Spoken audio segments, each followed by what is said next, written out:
Hey Jay, I just like those guys earlier. I was raised Church of Christ, converted to Catholicism about a year ago, and I've watched a little bit of your stuff, and I just wanted to.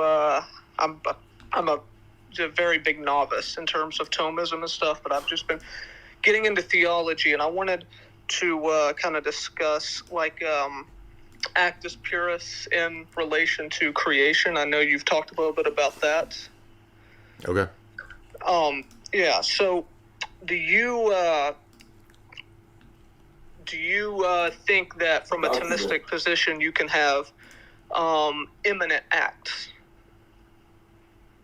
In the created order? Immanent acts, something only actualized in the agent intellect of God? I mean, I don't accept that any of that works with God at all. None of the church fathers talk about God having an immanent agent intellect. Can you name a church father that speaks that way? Do the Cappadocians speak that way?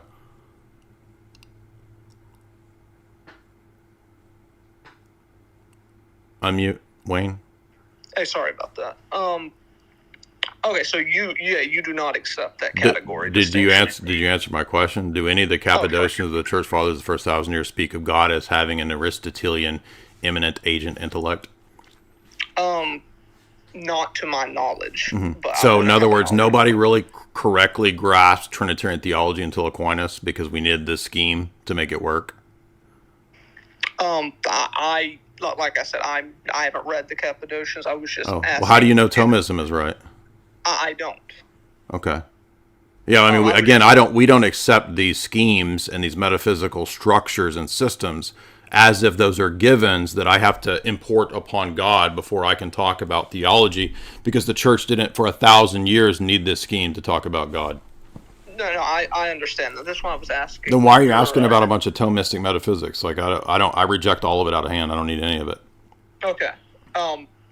So it would be for you it would be a contradiction within the Thomistic sense that wouldn't be possible under Thomism for God to actualize something within his own intellect, but not bring its effects into the created order. That would be your critique. I don't even know what sense we're supposed to mean by God actualizing something in his intellect.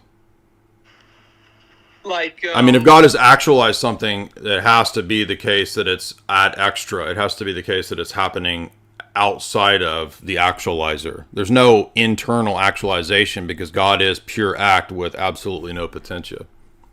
Mm-hmm. Yes. So you would agree with that you would have that in common with Thomism. I'm just stating their position. I don't agree with that. I'm just stating that's their position. Oh, so you do not. Okay, yeah. I'm saying that's two things that Thomists would believe, and I'm saying that I don't accept any of that system. I understand completely. Yes, but you can reconcile God not being pure act. That would be most reconcilable with the essence energies distinction, not with a Thomistic doctrine of God. When John Damascus and St. Maximus the Confessor say that you can call God pure act, it is in contrast to creatures only. In fact, in the 200 chapters in the first 5 pages, St. Maximus explicitly says that you cannot call God in himself, in his essence, pure act.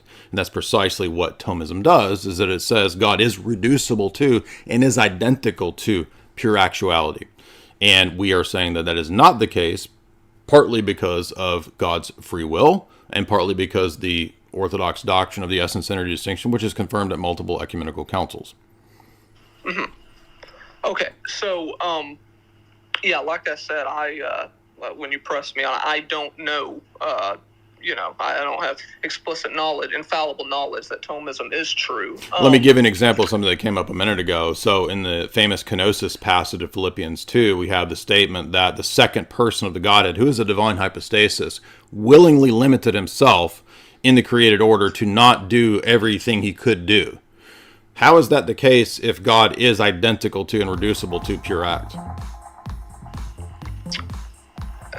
I'm not sure how that would be explainable. It's not, because God is not pure act. And again, read the first 5 pages of the 200 chapters. Maximus specifically says the only sense in which we could call him that is in contrast to the created order. So in contrast to creatures, God is like pure act, or he's not acted upon. He's unchangeable. He's non-temporal, etc. That does not mean that the Trinity is reducible to pure act, because Aristotle's first actualizer, by definition, requires something other than himself to actualize, to exist.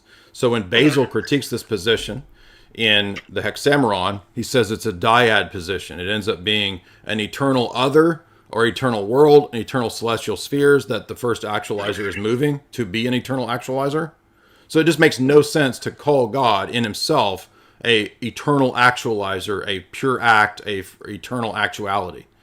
It does apply to the divine essence in contrast to creatures. It does not apply to two ways that we name God. This is the key point that Maximus says in the first 5 pages of 200 chapters. There's two ways we name God. One is in contrast to creatures. The other way we name God is the intra-Trinitarian life. And idiot Thomists collapse these two when they say God is reducible to and identical to pure act. It's negating the two ways of naming God. Because it would make the incarnation impossible. I don't understand. I mean, I'm not being mean to you, but I don't understand. It's so hard-headed to get this through to people that if God is reducible to pure act, you can't have one of the hypostases entering into time and space and a mode of being that the other two hypostases don't. It undercuts the incarnation. Oh, yeah, I understand. I'm open. Okay, fair enough. And another way to go about this is to talk about the Eucharist. If God is identical to pure act and absolutely simple in the Thomistic sense, then what are you eating in the Eucharist? You can't be eating the essence, yeah. Well, so what are you eating? If it's body, blood, soul, and divinity, like every Roman Catholic says, what's the divinity? Yeah, then you'd have to be eating a created God. Exactly. Correct. Yeah. And so, what you were saying, how that even gets refused, because the way I know from the little I've read, the way St. Thomas would refute that is by his eminent category within the intellect. But I can see what you're saying as well, that's something. I just don't even, if you look at the Cappadocian model of the triad, it's not the Thomist model at all. Yeah, absolutely. And I'm arguing that the Cappadocian model, if you listen to the lectures of Dr. Bo Branson on the monarchical Trinity, if you listen to the interviews that we've done with Dr. Branson, you'll notice that the Trinitarian model of the Cappadocians is what's accepted at the Second Ecumenical Council, and that's why. And I'm not trying to be mean, but again, Thomists they don't care. They have literally no concern what theological system is accepted at Constantinople I, because if they look, they would see that it's Cappadocian. It's not Filioque. It's the energies doctrine is essential to the Cappadocian model, and they don't want any of that, so they hand wave it and they just say, "I don't care." Yeah, I see what you're saying. Or they just quote mine and say, "Oh, the Cappadocians teach the Filioque and they teach Thomism," which is just ridiculous. Well, yeah, I have heard one Thomist try to say that the Cappadocians were Aristotelian or scholastics because they mentioned certain Aristotelian categories. But if that's the case, then what I meant was that they're not medieval Thomistic scholastics. No, I completely agree. So being scholastic is not the same thing as scholasticism in the Middle Ages. No, absolutely. Yeah, and so I would just ask for someone trying to,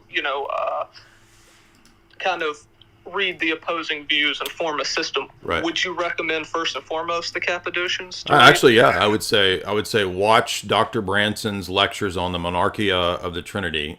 He's got 5 lectures on his website. If you go to the media appearances at drbobranson.com, those lectures are really good. They're essential, I would say, for Trinitarian theology.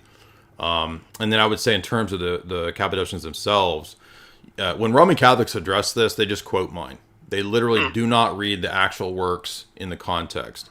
So if you go and you read Basil's On the Holy Spirit, if you read Basil's Against Eunomius, you're going to see him making all the arguments you hear me make. You're going to hear energies arguments. And by energies, he uses the word operations. In the Greek, is energeia. You're going to hear him saying, we know the persons by the energies, and if the Spirit has the same energy as the Father, then he has the same nature because energy signifies nature. You're going to see nothing about filioque. You're going to see the manifestation of the Spirit through the Son, which we believe. But you're not going to find anything other than that the Father is the sole arche. You're going to find hypostatic properties. You're not going to find relations of opposition.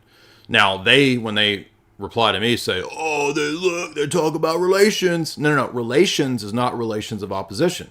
In the Orthodox view, it's relations of origin, which is exactly what the Cappadocians are talking about. The relation that the Father and Son bear to their principle of origin, the Father.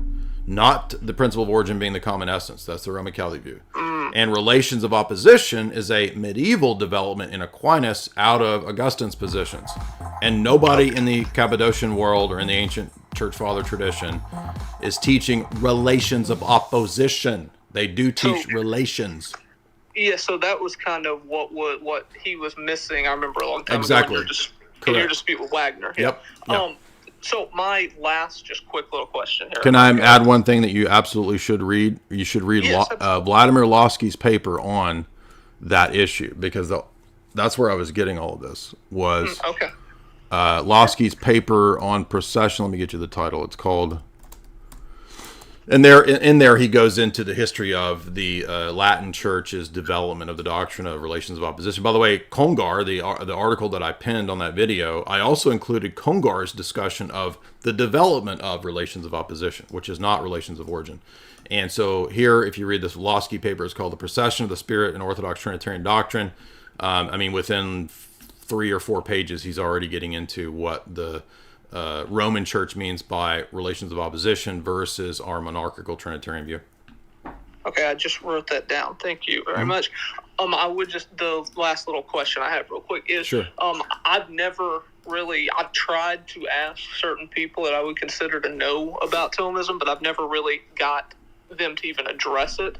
And I wanted you to expound on it fully, because I've never heard your full explanation of it, but I do know St. Thomas would start from the peripatetic axiom, and I've heard you mention that a little bit. I'm not going to make the move when you say it's an unjustified move, that you don't agree with it in a sense. But what is your criticism? I think the peripatetic axiom on its face is self-refuting, because there's nothing in the intellect that's not first in the senses. It's easy to refute that because the peripatetic axiom itself is not in the senses.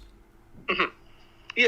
So that's what I usually ask, and I've never really had that addressed. But you would start because they believe in self-evidence, they believe in theory neutrality, they believe in all the things that I'm always critiquing.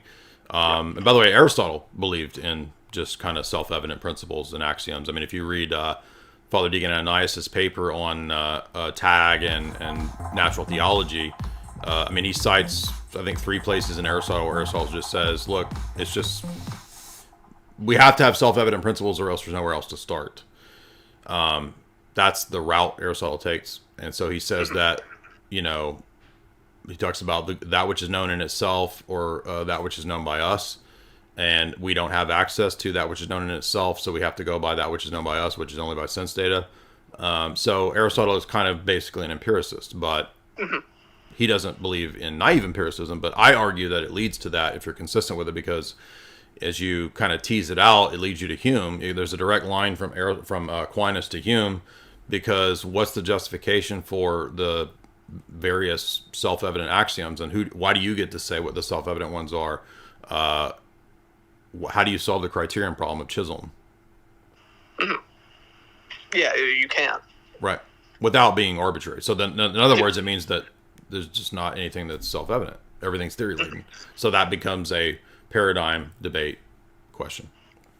Yeah, so your counter to that would be a paradigm where the transcendentals are justified in the mind of God. That's what leads me to reject the natural theology evidentialist paradigm and to being forced into a transcendental preconditions debate. So because every proposition will be theory laden, then how do we debate anything at the paradigm level? Well, we have to do a paradigm comparison. So that leads us to tag, and that's really what I was trying to convey in the whole Trent Horn debate.